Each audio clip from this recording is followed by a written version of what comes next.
Episodio 39.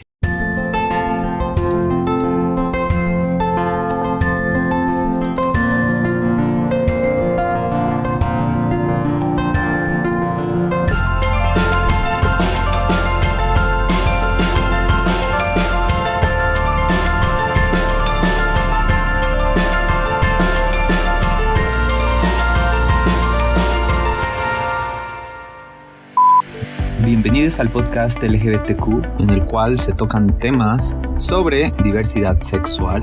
En este episodio haremos un breve repaso por algunas de las principales teorías científicas que se han preguntado sobre las causas de la homosexualidad. Asimismo, reflexionamos sobre las implicaciones de preguntarse constantemente sobre las causas de lo que se representa como, entre comillas, lo diferente. Sin más por decir, vamos a comenzar.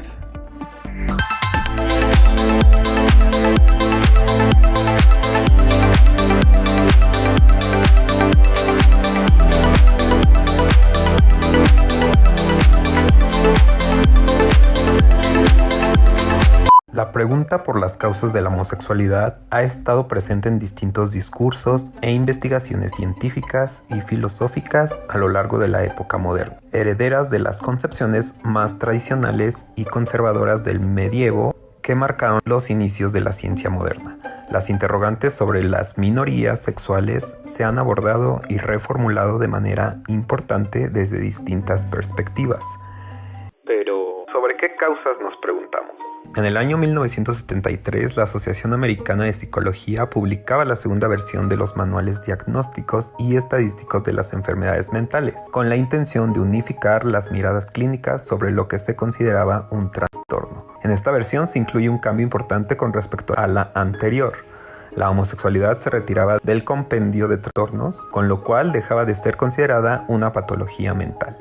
Esto fue un primer paso en parte como consecuencia de las movilizaciones sociales de las propias personas homosexuales.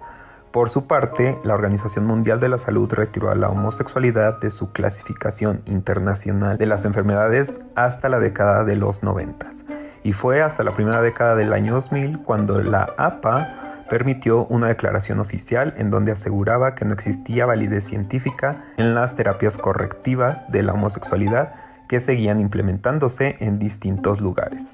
Ninguna de estas medidas parece haber resuelto la duda de muchos científicos y no científicos sobre por qué hay personas no heterosexuales. Tal como ocurre con otros grupos minoritarios, la pregunta sobre qué es lo que origina dicha diferencia no deja de plantearse desde distintas investigaciones, que, paradójicamente, se construyen y se presentan a sí mismas como neutras. Lo anterior es parte consecuencia de que los grupos minoritarios son con frecuencia estereotipados, desde el prejuicio del peligro, lo malicioso, lo menos humanos o incluso lo inferior. Con lo cual es también frecuente que cuando no se les invisibiliza, se representa desde el lugar del antagonismo.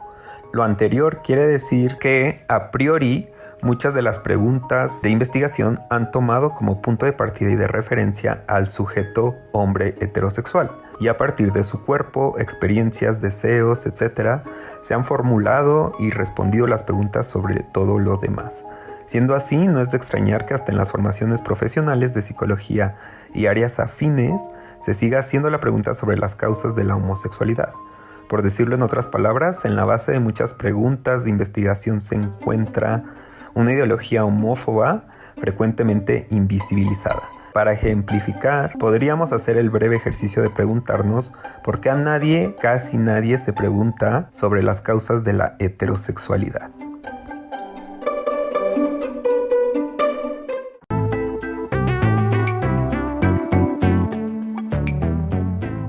¿Por qué existe la homosexualidad?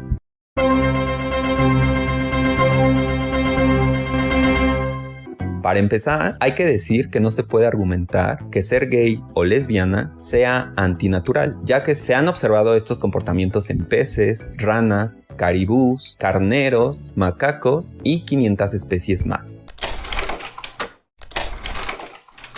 En toda la historia y en todo el mundo han existido personas con esta inclinación. Lo que ha variado mucho es la actitud social ante ello. Por ejemplo, en Congo, los guerreros mayores se juntaban con los más jóvenes igual que los guerreros de Esparta. Y las mujeres de Lesoto solían hacer pareja con otras mujeres. Entre los indígenas norteamericanos era común que hubieran algunos que se identificaban como dos espíritus y tenían un trato y deberes especiales.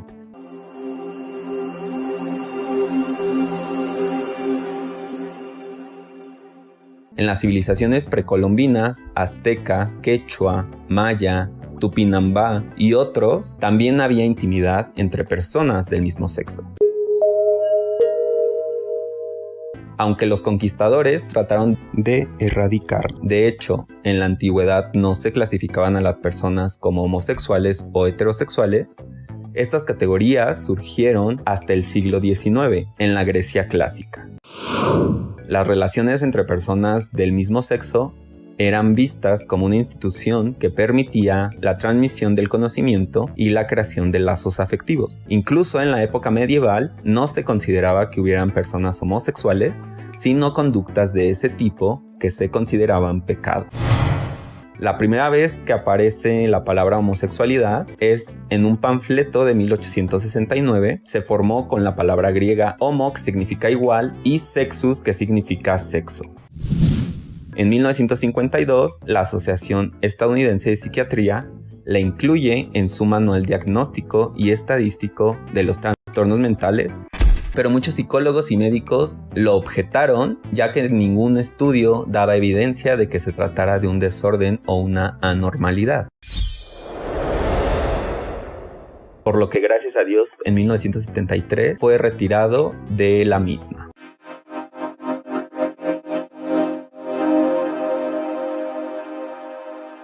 El investigador Alfred C. Kinsey consideró que la homosexualidad no es algo fijo, sino algo que va pasando por diferentes etapas y en distintas proporciones. Según sus estudios, por ejemplo, aproximadamente solo el 3% de las mujeres y el 4% de los hombres se identificaron como homosexuales.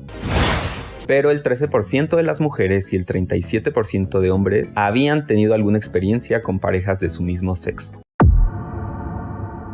Pero ¿por qué algunas personas tienen esta orientación y otras no?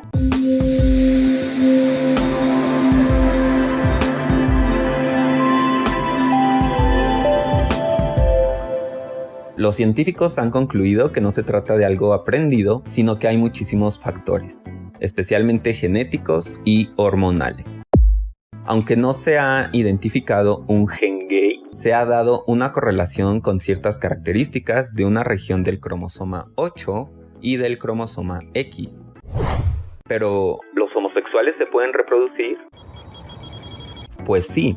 Gays y lesbianas también pueden sostener relaciones heterosexuales y aunque no lo hicieran, estudios genéticos también indican que las parientes del sexo femenino de los hombres gays son más fértiles. Estas mujeres podrían transmitir la propensión genética de la homosexualidad a su descendencia, porque los hijos que nacieran heterosexuales serían más fértiles. En cuanto a los factores hormonales, podría ser que la exposición a la testosterona dentro del útero tenga cierta influencia, ya que otro estudio indica que en varones es más probable que los hijos menores de una familia manifiesten esta orientación que los mayores, porque al parecer la química hormonal de las madres va cambiando con cada nuevo embarazo. Todo indica que nadie elige su orientación sexual, sino que se forma durante la gestación o en los primeros años de vida, pero tiene alguna desventaja evolutiva.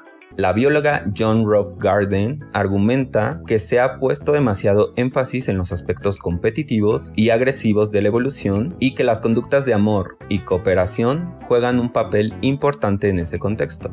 La intimidad entre personas del mismo sexo contribuiría a formar lazos de unión y mejoraría la supervivencia del grupo. La aloparentalidad, por ejemplo, es común en muchas especies. Individuos o parejas cuidan a crías aunque no sean sus hijos biológicos. En todo caso, la existencia de homosexualidad no representa una desventaja evolutiva alguna. Ha existido durante cientos de miles de años y no se ha extinguido la especie humana, ¿verdad? Y la ciencia apoya esto.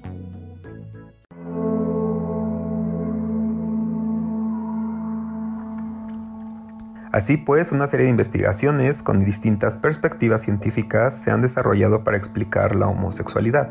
A continuación, haré un breve repaso por las principales propuestas que han tenido lugar desde el psicoanálisis hasta las teorías genéticas y las psicosociales.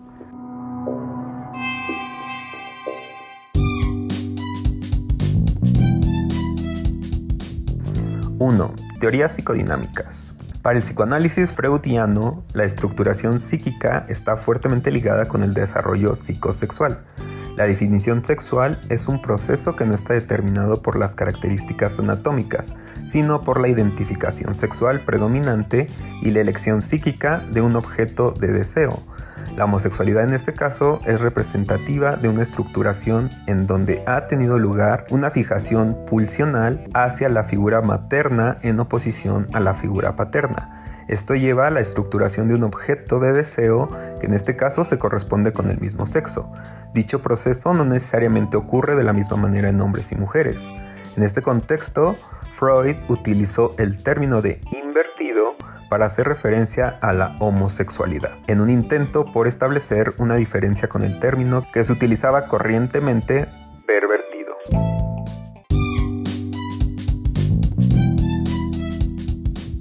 2. Determinismo biológico y teorías genéticas.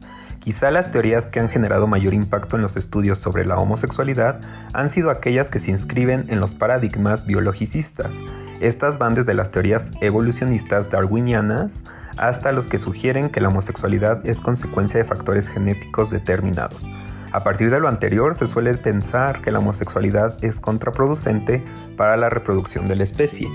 Así que algunas investigaciones sugieren que es necesario revisar dicha interpretación, ya que el principio de la selección natural no necesariamente se aplica en el caso de la heterosexualidad-homosexualidad.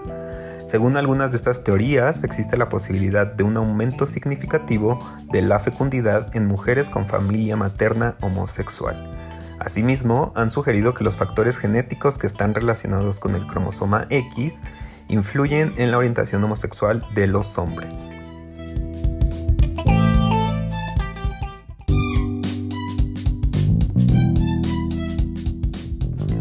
3.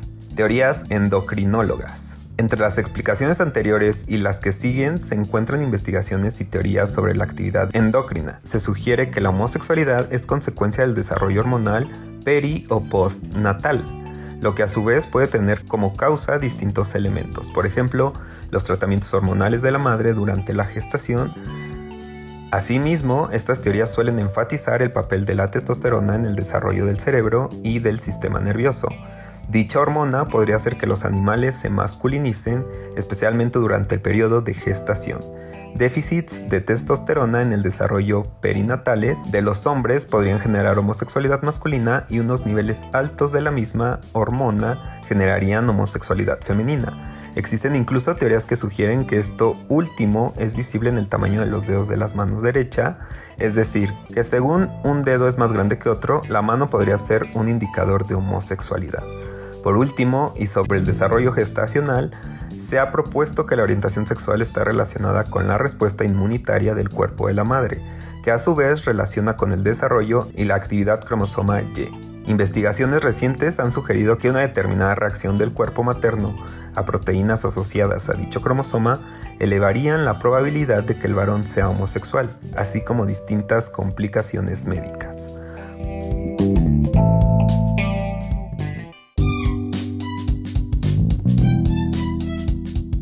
4. Teorías neurobiológicas. En la década de los 90, el neurólogo norteamericano Simon Levy realizó distintas investigaciones en las que comprobaba las estructuras cerebrales de hombres homosexuales y hombres heterosexuales. En un intento por frenar la discriminación de los hombres homosexuales, él era homosexual, el neurobiólogo ofreció una serie de respuestas que hasta nuestros días siguen vigentes y debatidas. De acuerdo con sus estudios, hay una diferencia entre el hipotálamo entre hombres hetero y homosexuales. Se trata de un nódulo que se encarga de la regulación del sistema endocrino, que en el caso de los hombres homosexuales presenta similitudes con el cerebro de las mujeres heterosexuales. A estas investigaciones se han sumado distintas teorías que sugieren, por ejemplo, diferencias neurobiológicas en el desarrollo de los hombres y mujeres.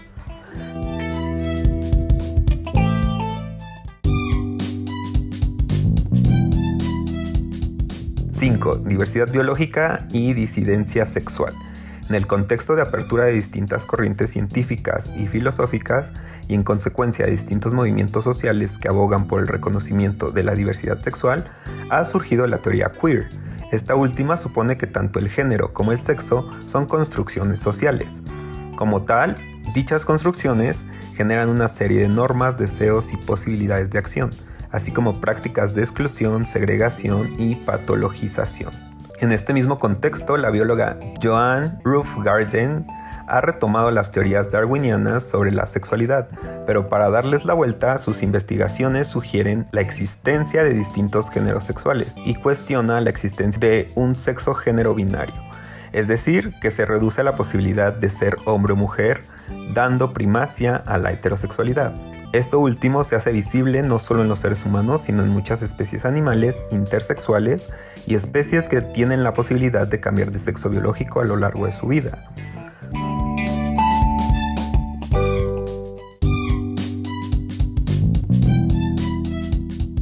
¡6! Homosexualidad en otras especies. A finales de la década de los 90, Bruce Baggemill teoriza sobre el comportamiento sexual en los animales y propone que, al contrario de lo que se creía, dicho comportamiento toma distintas formas, incluso entre animales que pertenecen a la misma especie. A partir de sus investigaciones, reporta que el comportamiento homosexual de los animales es visible en más de 500 especies, que van desde los primates hasta los gusanos, incluyendo aves, mamíferos de distintos ecosistemas. Dicho comportamiento incluye la copulación, la estimulación genital y en general conductas de exhibición sexual entre animales del mismo sexo. El mismo autor discute las funciones evolutivas de la homosexualidad y propone que no pueden ser las mismas para todas las especies. Las críticas hechas hacia estas investigaciones van en ese mismo sentido, el de encontrar beneficios reproductivos y evolutivos de la diversidad sexual desde los paradigmas biológicos, lo que asimismo puede repercutir en la descalificación de la misma.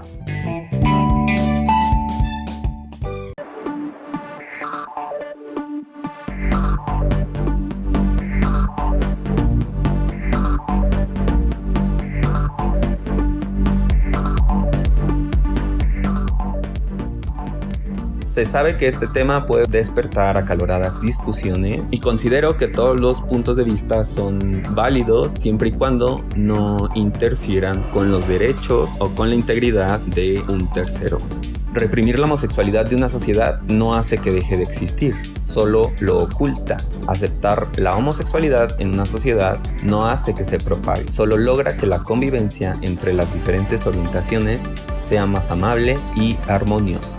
Déjenme saber sus comentarios, dudas, preguntas a través de las redes sociales. Las encuentran como @elpodcast LGBTQ. Voy a adicionar un link en la descripción del episodio para que puedan llegar a cada una de ellas.